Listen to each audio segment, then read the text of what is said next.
ranch. I'm up here with the cows, and they're enjoying a beautiful day. Not a whole lot of grass. Brown sugar right here. Y'all know Brown Sugar. You remember when she was a baby and we bottle fed her. Now she has her own baby. Doing good, aren't you, sweetheart? So I'm up here with the cows this morning, and I got a special message for you today about God and country and unity, and about the grass that God gives us to eat. Right, Buttercup? Because you didn't make this grow. So come join us this morning. Tell them, Brown Sugar. Say, come join us. God bless you. Brown Sugar's going to keep eating, and I'm going to preach. Right, Brown Sugar? In 1843, Samuel Morse was out of money, but he had invented the telegraph. And he needed telegraph line to go along with his telegraph, but he had no money. And so he was caught there between a rock and a hard place. What was he going to do to get his invention to go into the future? So he turned to Congress and on March 3rd, 1843, to two senators who were going to get this bill passed for him. And so on March 3rd, 1843, he sat in the Senate gallery waiting and hoping against hope that this bill was going to pass and it would mean his success into the future. If they didn't pass the bill, then it would mean his failure. And so here he is waiting in the Senate gallery to hear a word, but midnight is approaching. And you know what happens after midnight when Congress is getting ready to end their sessions, then whatever doesn't get heard has to be put off to the next session. So here he was in this moment as midnight was approaching, and there were a bunch of bills ahead of him, and so he didn't know if his bill was going to be heard. And so the senators called him and said, look, it doesn't look good. We don't think it's going to pass through, so we just wanted to go ahead and prepare you for it. And so Samuel Morse left the Senate gallery, and he went back to his hotel room. And this is what he writes. This is his own account in the moments of what happened. He said, with this unhappy prospect before me, I left the Senate chamber just before midnight, returned to my hotel, and made all arrangements for leaving Washington the next day. Then follows a sentence which I think indicates the strength of Morse's faith and self-mastery. He said, knowing from long experience whence my help must come in hours of difficulty, I soon disposed of all my cares and slept quietly as a child. That would be hard to do between a rock and a hard place and your future and your failure, and here you are sleeping like a child. But I think it shows the self-mastery and the faith that Samuel Morse had.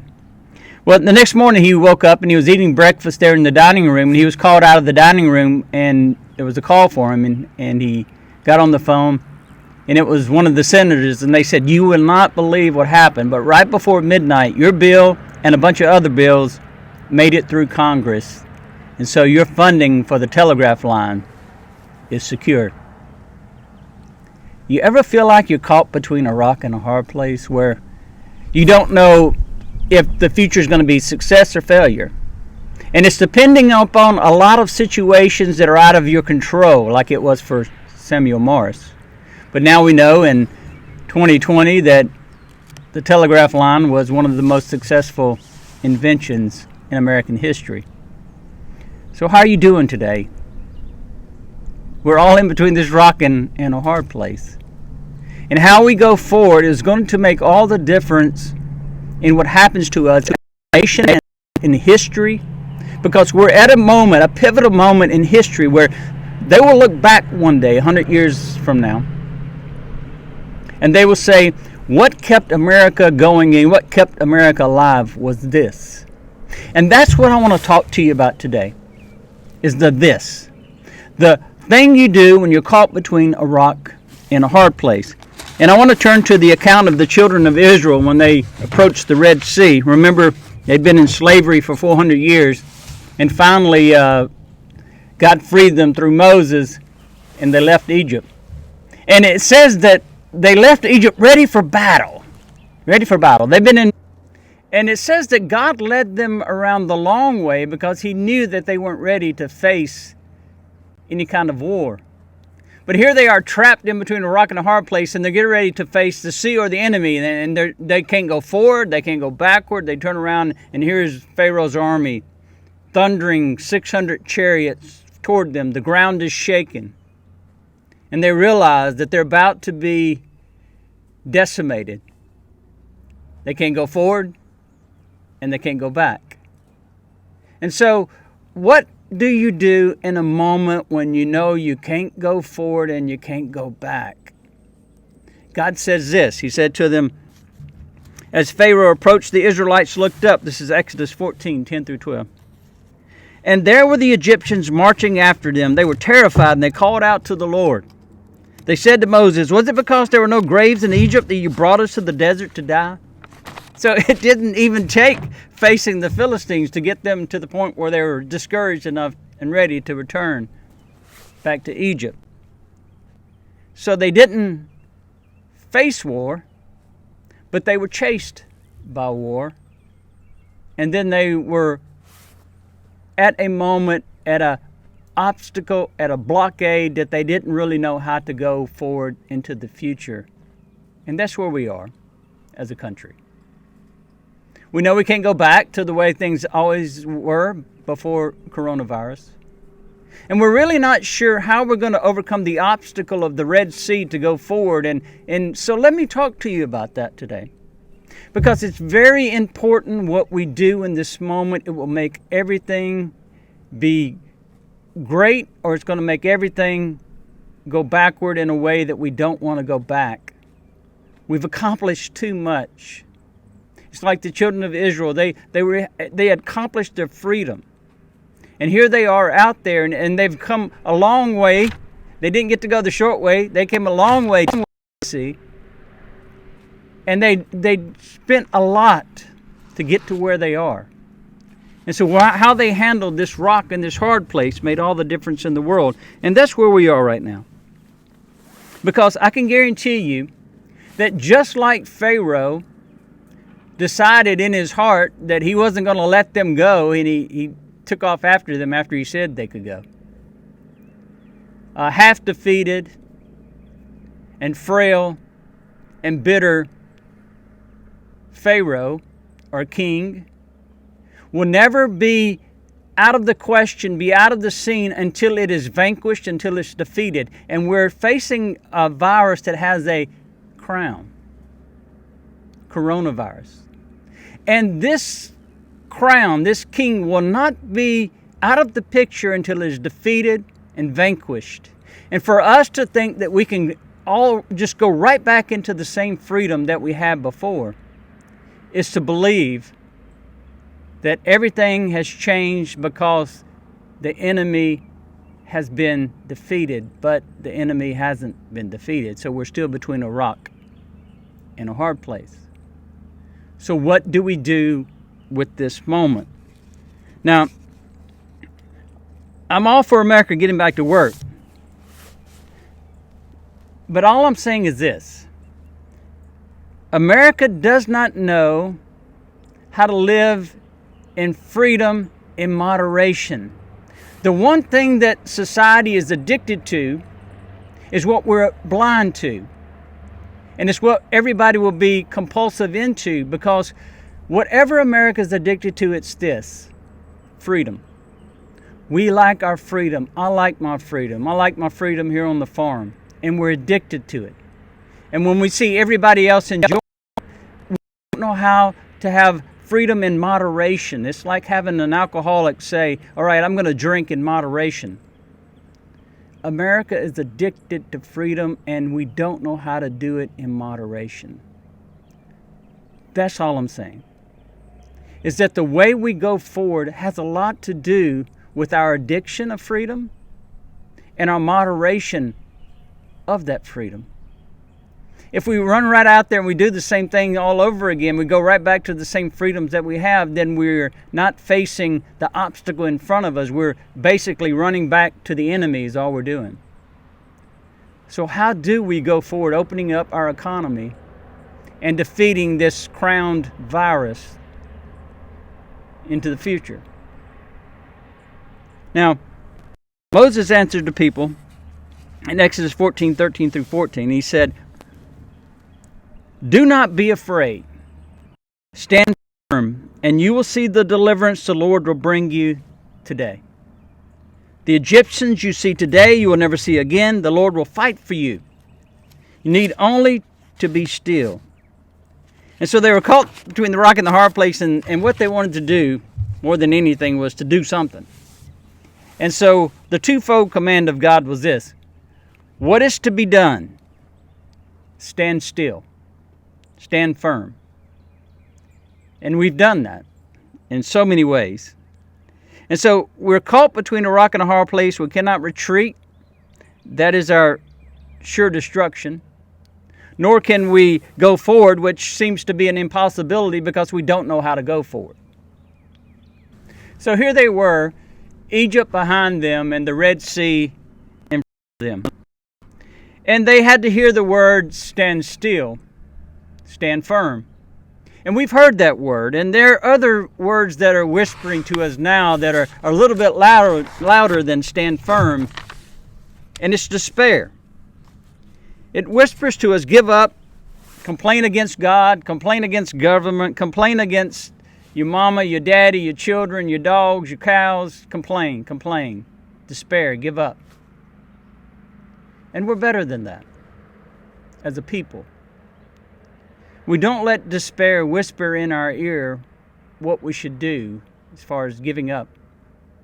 And you see this play itself out in the children of Israel. They said, "You delivered us only to kill us." So despair was talking to them and dictating to them how they should feel. And despair is a call to give up. It's a call to give up. But you must be determined to see this fight through to the end. There's a story of a young man who wanted to be a star journalist, and he lived in a small community like I do, and there wasn't much way to find a big story to give him the fame that he was looking for. But then one day the dam burst upstream and it flooded the city. And so now the young man found that maybe he could go out and see something that would give him that story. And so he went out in his boat and he was paddling along. And he saw a woman on a roof, and so he stopped.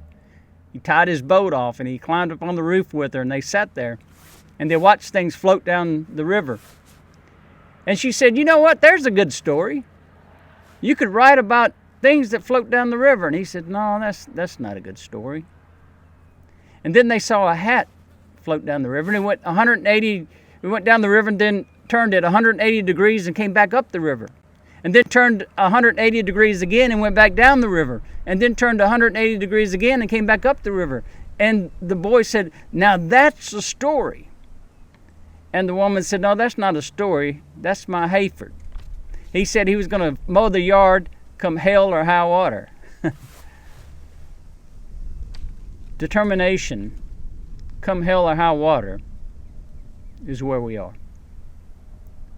We must be determined to go forward in such a way that we change history, we change the way everything is going to be. We cannot just rush back into our economy the old way we did. We're going to just be falling back into the enemy's hand. So don't listen to despair to tell you then it's just no reason to fight. Now, I'm not going to get ahead and it's over for me. Don't let that talk to you. Do not give up. Stay determined to see this thing through, but we have to see this thing through together. And that is this that I'm talking about. Doing this thing together as America can do, because I've seen America come together after 9/11 in ways I'd never seen America come together. Flags on cars, people with the spirit of America, of us all being one. Somehow we've lost that, and somehow we need to get that back if we're going to fight into the future, if we're going to overcome the obstacle of the Red Sea. Because when you don't defeat a Pharaoh or a king or a virus that has a crown, it will come back in a vengeance, the way Pharaoh did to chase the children of Israel. I think another thing that's kind of whispering in our ear right now too is cowardice. Just being so afraid that we just can't make any move at all, and we don't need to go in that other direction where we don't do anything. We're just cowards. We just stay stuck, and we don't know if the future can be faced at all.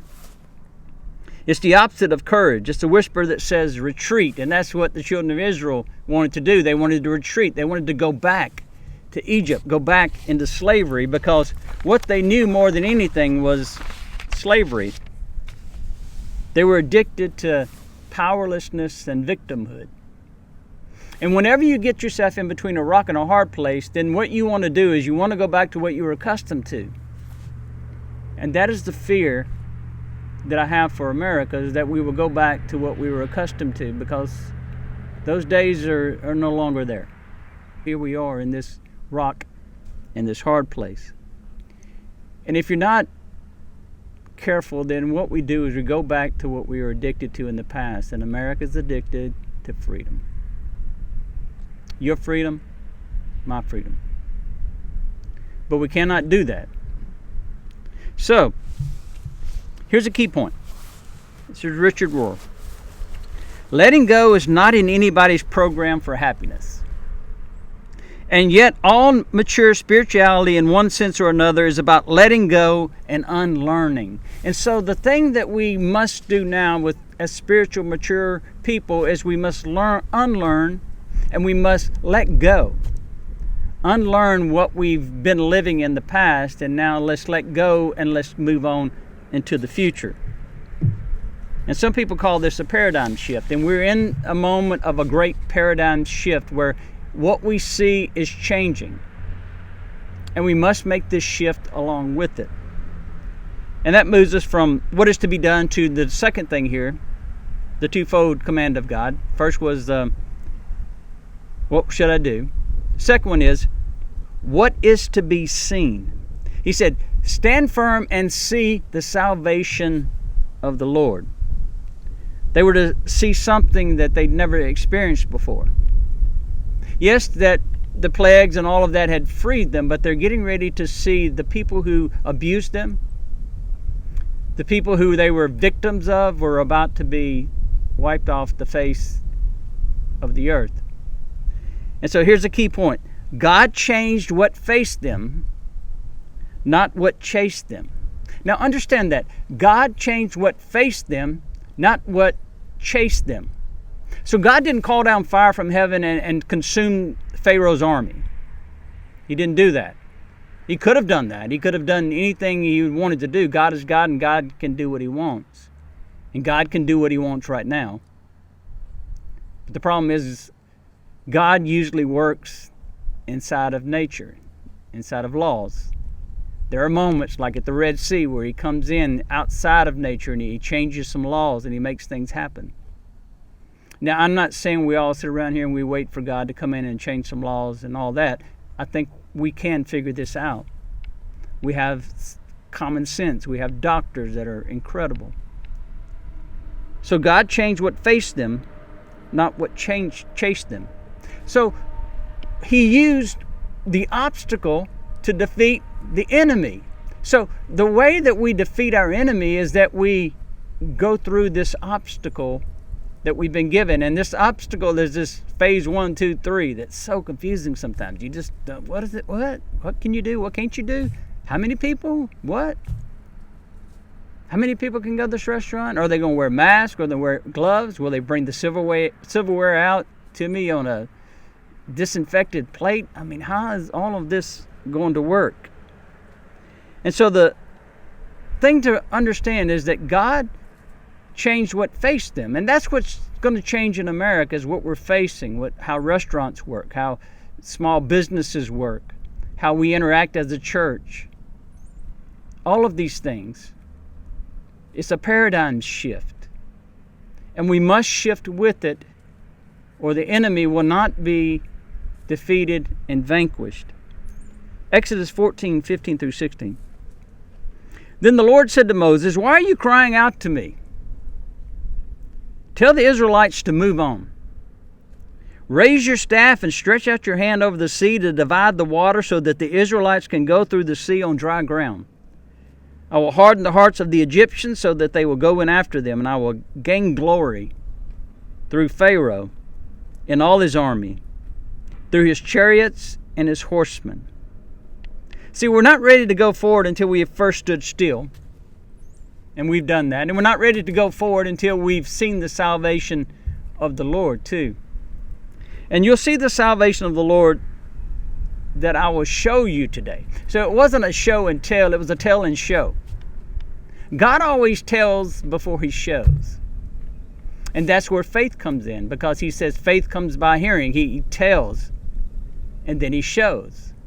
Because faith depends upon us making a step, making a move. And you see, the Red Sea didn't part until they first made a step toward it. And once they made that step toward it, then it opened up, and every time they took a step, they kept opening up more and more and more. It didn't just open wide open and they could see through the other side, and so they took off running. It says they walked on the dry land, Hebrews 11:29. So, we cannot see what God is doing until we first hear what God is doing. First, the promise. You'll no longer see the Egyptians you see today. That's the promise. And God tells us the promise. See the salvation of the Lord that I will show you. Now, this is at the very heart of what faith is. 2 Corinthians 5:7. For we walk by faith and not by sight. We walk by faith and not by sight. The cows are eating over here beside me. And there's a scripture that says that God gives the cattle grass. God gives the cattle grass. And let me show you some of them eating here behind me. And that you're seeing falling out of the cow's mouth is grass that God gave them. God knows what we need. So let's go back to where we started. If America's addicted to freedom, then we'll never be able to have freedom in moderation unless all of us play by the rules. And you see, that is this that I'm talking about, is obedience. Because that is what it's going to take. That's what it's going to take for us to move forward. And obedience is generally a middle path. It's not to the left, it's not to the right, it's right down the middle is how obedience usually works. And we find this in Joshua 1:7. Be strong and very courageous. Be careful to obey all the law my servant Moses gave you. Do not turn from it to the right or to the left, that you may be successful wherever you go. And so we don't want to turn to the right or the left because we want to be successful. It's time to stop having the right and the left. It's time to have a middle obedience for a country. We've all been fighting back and forth and saying a whole lot of things. May we stop. May we understand our moment in history and what is before us and what we must do, that within 100 years they'll be talking about how great of a thing it was that we did, that we all came together as a country.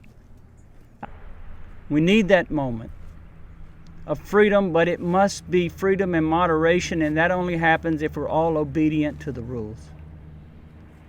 Now, whatever you think about phase 1, 2, and 3, it doesn't really matter to me.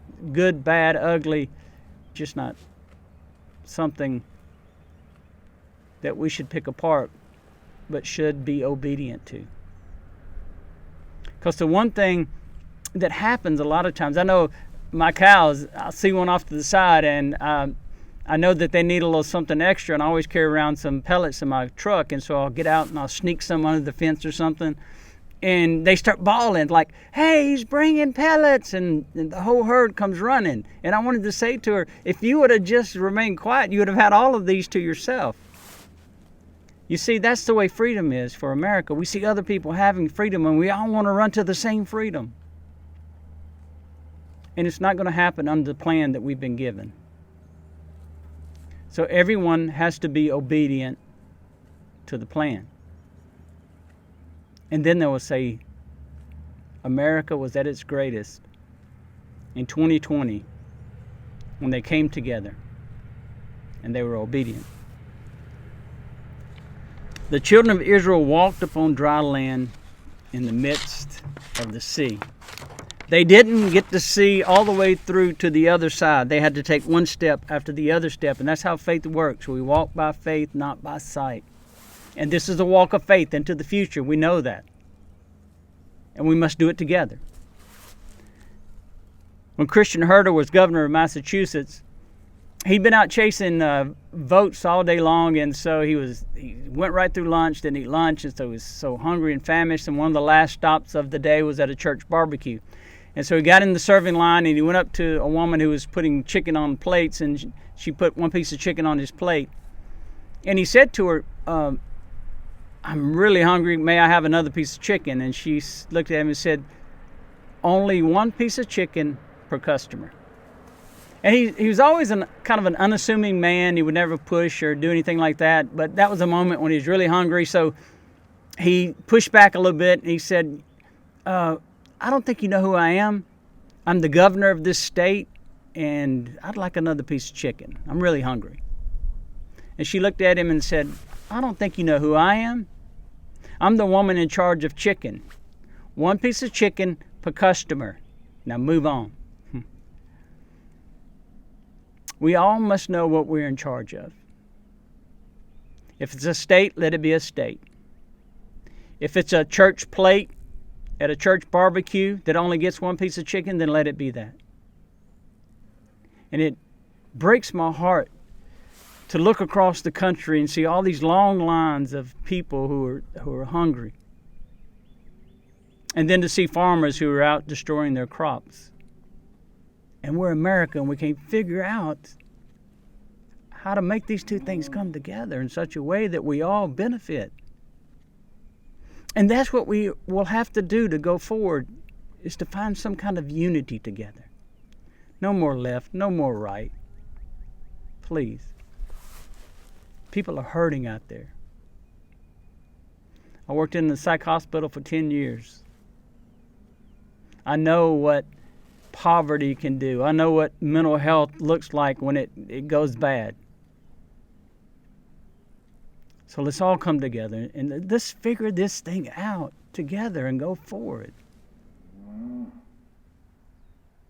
I know there was a reporter who went to an insane asylum and he was watching them. He was going to write a paper on them, and he realized that there was one guard taking care of 40 inmates. And so he went over to the guard and said, how in the world do you do this? Aren't you afraid that they're going to unite and overthrow you and get out of here? And the guard looked at the reporter and said, lunatics never unite. America should.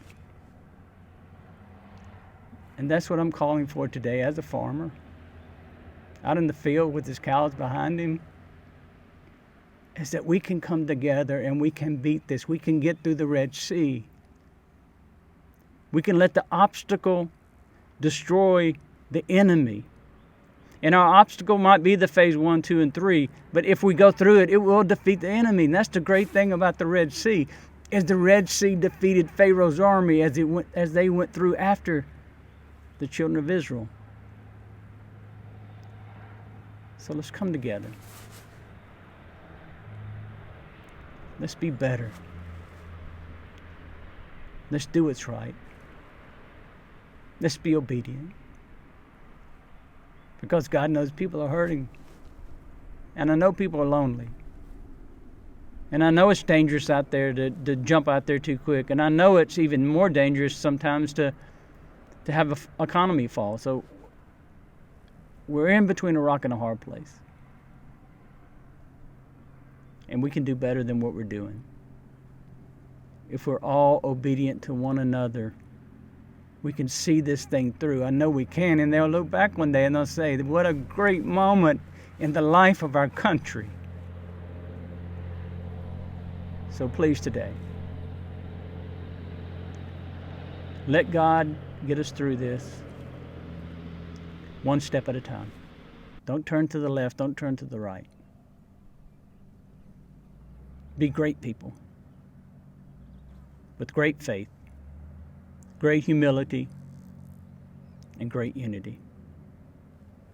God bless. Let's pray, Father. We come to you today, and we don't know what we're facing out there, but we know that you are the arm that turns this world. And so we come to you today, and we want to do our part as farmers, as housewives, as small business owners, as restaurant owners, as governors, as politicians everywhere, as Christians. So, Father, we need your help, we need your mercy, we need your grace to get through this, because we're not going to make it without you. Showing us one step and then the next step, and so we want to walk by faith and not by sight. And we hear you say move on, and so may we move on, and may we know how to move on. That is our prayer, and that is our cry today, Father. Balance by obedience. In Jesus' name, amen. God bless you.